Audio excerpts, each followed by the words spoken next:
Tiptur flex ವಿವಾದ, ಮಾರಣಾಂತಿಕ ಹಲ್ಲೆ. ಫ್ಲೆಕ್ಸ್ ವಿಚಾರಕ್ಕೆ ಶುರುವಾದ ಕಿಡಿ, ರಕ್ತಪಾತದಲ್ಲಿ ಅಂತ್ಯ.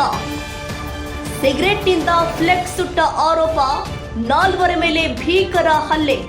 ಮರದ ಹಲಗೆಯಿಂದ ಬಾರಿಸಿ ಬರಬರತೆ, 2 ಸ್ಥಿತಿ ಗಂಭೀರ. ಹಾಸನಕ್ಕೆ ರವಾನೆ. ಹಲ್ಲೆ ನಡೆಸಿ ಮಹಿಳೆಯ ಒಡವೆ ದೋಚಿದ ಕಿಡಿಗೇಡಿಗಳು. ನೋಡಿ, ಶಾಂತಿಯುತವಾಗಿ ನಡೆಯಬೇಕಿದ್ದ ಜಾತ್ರಾ ಮಹೋತ್ಸವದಲ್ಲಿ ಈಗ ರಕ್ತದ ಓಕುಳಿ ಹರಿದಿದೆ. ಕೇವಲ ಒಂದು ಫ್ಲೆಕ್ಸ್ ವಿಚಾರಕ್ಕೆ ನಡೆದ ಕಿರಿಕ್ ಈಗ ಮಾರಣಾಂತಿಕ ಹಲ್ಲೆಯಲ್ಲಿ ಮುಕ್ತಾಯವಾಗಿದೆ. ತಿಪಟೂರು ತಾಲೂಕಿನ ಪೆದ್ದೇಹಳ್ಳಿ ಗ್ರಾಮದಲ್ಲಿ ಫ್ಲೆಕ್ಸ್ ಸುಟ್ರು ಎಂಬ ಕ್ಷುಲ್ಲಕ ಕಾರಣಕ್ಕೆ 2 ಗುಂಪುಗಳ ನಡುವೆ ನಡೆದ ಗಲಾಟೆ ವಿಕೋಪಕ್ಕೆ ಹೋಗಿದ್ದು 4 ಆಸ್ಪತ್ರೆ ಪಾಲಾಗಿದ್ದಾರೆ. ಹೌದು, ತುಮಕೂರು ಜಿಲ್ಲೆ ತಿಪಟೂರು ತಾಲೂಕಿನ ಪೆದ್ದೇಹಳ್ಳಿ ಗ್ರಾಮದಲ್ಲಿ ಈಗ ಉದ್ವಿಗ್ನ ವಾತಾವರಣ ನಿರ್ಮಾಣವಾಗಿದೆ. ಗ್ರಾಮದ ಶ್ರೀ ಕರಿಯಮ್ಮ ದೇವಿ ಜಾತ್ರಾ ಮಹೋತ್ಸವದ ಅಂಗವಾಗಿ ಹಾಕಲಾಗಿದ್ದ ಫ್ಲೆಕ್ಸ್ ಅನ್ನ ಸಿಗರೆಟ್ನಿಂದ ಸುಡಲಾಗಿದೆ ಎಂಬ ಆರೋಪ ಈ ರಕ್ತಪಾತಕ್ಕೆ ನಾಂದಿ ಹಾಡಿದೆ. ಗ್ರಾಮದ ಯುವಕರು ಆದ ಶಿವಕುಮಾರ್, ಆದರ್ಶ, ನಾಗರಾಜು ಮತ್ತು ಗಂಗಾಧರಯ್ಯ ಎಂಬುವರು ಫ್ಲೆಕ್ಸ್ ಸುಟ್ಟ ವಿಚಾರವಾಗಿ ರೊಚ್ಚಿಗೆದ್ದು ಇದೇ ಗ್ರಾಮದ ರಘುಪತಿ, ನರಸಿಂಹಮೂರ್ತಿ, ಶೋಭಾರಾಣಿ ಹಾಗೂ ಧ್ರುವಕುಮಾರ್ ಅವರ ಮೇಲೆ ಏಕಾಏಕಿ ಮಾರಣಾಂತಿಕ ಹಲ್ಲೆ ಮಾಡಿದ್ದಾರೆ. ಆರೋಪಿಗಳು ಮರದ ಹಲಗೆಗಳಿಂದ ರಘುಪತಿ ಮತ್ತು ನರಸಿಂಹಮೂರ್ತಿ ಅವರ ಮೇಲೆ ಅಮಾನವೀಯವಾಗಿ ಹಲ್ಲೆ ಮಾಡಿದ್ದಾರೆ. ಹಲ್ಲೆಯ ತೀವ್ರತೆಗೆ ಇಬ್ಬರಿಗೂ ತೀವ್ರ ರಕ್ತಸ್ರಾವವಾಗಿದ್ದು ಹೆಚ್ಚಿನ ಚಿಕಿತ್ಸೆಗಾಗಿ ಹಾಸನದ ಆಸ್ಪತ್ರೆಗೆ ದಾಖಲು ಮಾಡಲಾಗಿದೆ. ಇನ್ನು ಶೋಭಾರಾಣಿ ಮತ್ತು ಧ್ರುವಕುಮಾರ್ ಅವರ ಮೇಲೆಯೂ ಕೂಡ ಹಲ್ಲೆ ಮಾಡಲಾಗಿದ್ದು ಅವರು ತಿಪಟೂರು ಸರ್ಕಾರಿ ಆಸ್ಪತ್ರೆಯಲ್ಲಿ ಚಿಕಿತ್ಸೆ ಪಡಿತಾ ಇದ್ದಾರೆ.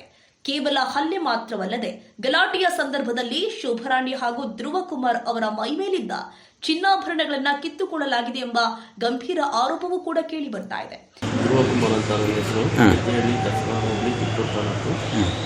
ಜಾತ್ರೆಯಲ್ಲಿ ಸುಮ್ಮನೆ ಸುಳ್ಳಕ್ಕೆ ಶಿವಕುಮಾರ್ ನಾನು ಫೋನ್ ಮಾಡಿ ಯಾರೋ ಸುತ್ತಿರುತ್ತೆ ಸಿಗರೇಟಿಂದ, ನನಗೆ ಅವಾಚ್ಯಗಳಿಂದ ಬೈದು ನೀವೇ ಸುತ್ತಿದೆಯಾ ಬಾ ಅಂತ ಹೇಳಿ ಮನೆ ಹತ್ರ ಕಳಿಸ್ತಾರೆ. ದಡಿಲೆಲ್ಲ ಹೊಡೆದು ನಮ್ಮ ಮಾಮೈದಂಗೆ ಮಾನವಕ್ಕೆ ಗಾಲೆ ಮಾಡಿ ಅವರು ಬಿಡ್ಸಕ್ಕೆ ಬಂದಾಗ ನಮ್ಮ ಮನೆ ಪಕ್ಕದಲ್ಲಿ ಅವರೊಂದು ಲೇಡಿಗೆ ಅವ್ರಿಗೂ ಕಪಾಳ ಕೊಟ್ಟು ದುಡ್ಡಿದೆ ಎಲ್ಲ ಬಟ್ಟೆ ಎಲ್ಲ ಹರಿದಾಕಿ ಕಾಣಂಗೆಲ್ಲ ಹರಿದಾಕಿ ಮಾನಭಂಗ ಮಾಡಿ ಅವ್ರನ್ನ ಹಿಂಗೆ ನಮ್ಮ ಮಾವವ್ರನ್ನ ಕುರ್ಕಿ ಎಲ್ಲ ಇಸಿ ಬೋನ್ ಫ್ರ್ಯಾಕ್ಚರ್ ಮಾಡಿದ್ದಾರೆ. ಇನ್ನು ಸುಮಾರು ಜನಗೆಲ್ಲ ಹೊಡೆದಿದ್ದಾರೆ. ನಮ್ಮ ರಿಲೇಷನ್ಗೆಲ್ಲ ಏನು ಕೊಡಿದ್ರು?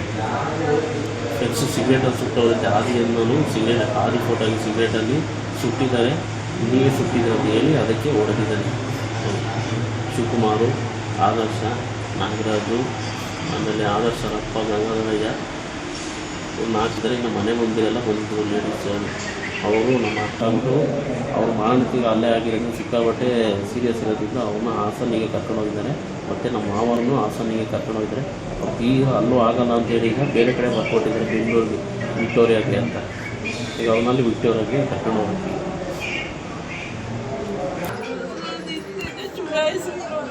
ಯಾವ ಕಡೆ ಅಂತ ಕೇಳಿದ್ವಿ, ಕಿವಿಗೆಲ್ಲ ಒದೆ ಕೊಟ್ಟು ವಾಲೆ ಎಲ್ಲ ಕಿತ್ಕೊಂಡವ್ರೆ, ಮಾಂಗಲ್ಯ ಸರ ಎಲ್ಲ ಕಿತ್ಕೊಂಡವ್ರೆ. ಶಿವಕುಮಾರ್, ಆದಿತ್ಯ, ನಾಗಣ್ಣ 4-5 ಜನ ಅವರೆಲ್ಲ ಬಂದು ಕಾಲೆಲ್ಲ ಬಂದವ್ರೆ, ಬಟ್ಟೆಲೆಲ್ಲ ಹರಿದಾಕವ್ರೆ.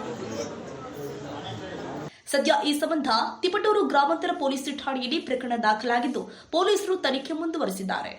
ಒಟ್ಟಲ್ಲಿ ದೇವಿಯ ಜಾತ್ರೆಯ ಸಂಭ್ರಮದಲ್ಲಿ ಇರಬೇಕಾದ ಗ್ರಾಮಸ್ಥರು ಈಗ ಪೊಲೀಸ್ ಸ್ಟೇಷನ್ ಮತ್ತು ಆಸ್ಪತ್ರೆ ಅಲೆಯುವಂತಾಗಿದೆ. ನಾಗರಾಜ್, ರಾಷ್ಟ್ರಕ್ರಾಂತಿ ನ್ಯೂಸ್, ತಿಪಟೂರು.